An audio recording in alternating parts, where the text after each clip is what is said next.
Ide awal live streaming Maraptan. Disclaimer dulu, kalau ide pertama itu yang inisiasi bukan gua. Jadi tag gua kan kasih kredit ini besar, kredit besar ini itu buat teman gua namanya Jot panggilannya, tahu si Jot. sama Yuka pada saat itu dan Oke. juga Gary. Tapi inisiasi pertama dari Jot.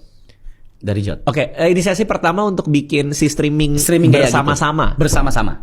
Apa yang dia lakukan sehingga lu tergoda buat bikin streaming bersama-sama? Dia ngomong apa ke lu? Jadi waktu itu kita lagi makan Hai Di Lao, terus kita ke parkiran ngerokok, terus kayak gue ngomong, Jot, gue ada waktu kosong nih seminggu nggak ada manggung, Oke. gabut, ngapain yuk?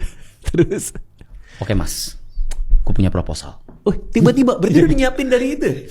Di Heidi Lau dia udah kayak kapan nih gua. dari Heidi Lau dia udah mikir nih. Kayak dari rumah dia udah begitu kayaknya. Masih makan daging lagi. Terus di parkiran nih. Oke mas, gue punya proposal. Jadi di luar tuh, nah gue kan nggak ngikutin Tren. dunia tren. Gue bener-bener TikTok gue jarang buka, gue jarang upload. Gue upload story aja males, jadi bener-bener gue nggak ngerti apa-apa. Sampai dia ngomong, jadi di luar mas ada dua konsep. Oke. Satu yang kemarin I Show Speed yang gue temenin. Iya, lu juga keren sih. Nanti gua nanya soal itu. Terus Oke. Terus? Yang kedua ada satu lagi konsep namanya Sideman. tahu. Sideman itu yang bikin yang pertama kali namanya Ludwig. Streaming kayak gitu namanya Ludwig waktu itu. Oh, bukan KSI itu di Sebelum KSI itu Ludwig dulu, tapi gue nggak tahu nih Ludwig. Oke. Correct me if I'm wrong, itu dia setahu gue cuman streaming kayak gitu doang. Oke. Tapi bukan Subaton, tapi bukan Sideman. Yang Sideman KSI. Betul. Iya, Kai Sideman Cenat, sorry, Kai Cenat. Kai Cenat di itu. Kai Cenat, Sideman. Oke. Kai Terus Cenat, Sideman. Sampai titik so kayak gitu gini-gini gue bilang boleh.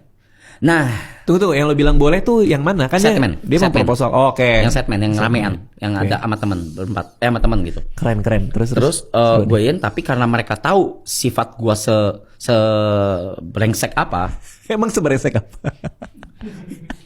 gue tuh Komit soal komitmen, soal apa? komit enggak moodnya gue bisa tiba-tiba di tengah jalan I just can drop everything. Gue bisa drop everything kalau gue udah kayak Oke. udah kali ya gitu, kalau atau enggak kalau gue udah nggak feeling kayak udah kali ya. Nah gue bisa begitu ya, gue Oke. bilang ya udah yuk coba 3 hari. Oke, 3 hari streaming ala Sideman. 3 hari nih. Komitmen macam apa itu 3 hari? Itu bahkan pinjem studionya Virginius. Oke. Kecil tuh. Oke. Terus. Nyoba 3 hari. Kok seru. Seru. Kok seru. Gua berasa seru walaupun yang nonton 2.000. Ego gua kena tuh, Dit. Ego gua kena tuh. Karena yang nonton 2.000. Iya. Kok kena Diego? Maksudnya gue bisa lebih dari ini maksudnya? Atau Karena kan ini manusia-manusia brengsek ini teman-teman gua nih. Hah? Lu Mas, wah lu tuh ini, wah. Lu kalau lu streaming gede nih, lu nyobain ini. Jebret gua duduk 2.000 3 hari.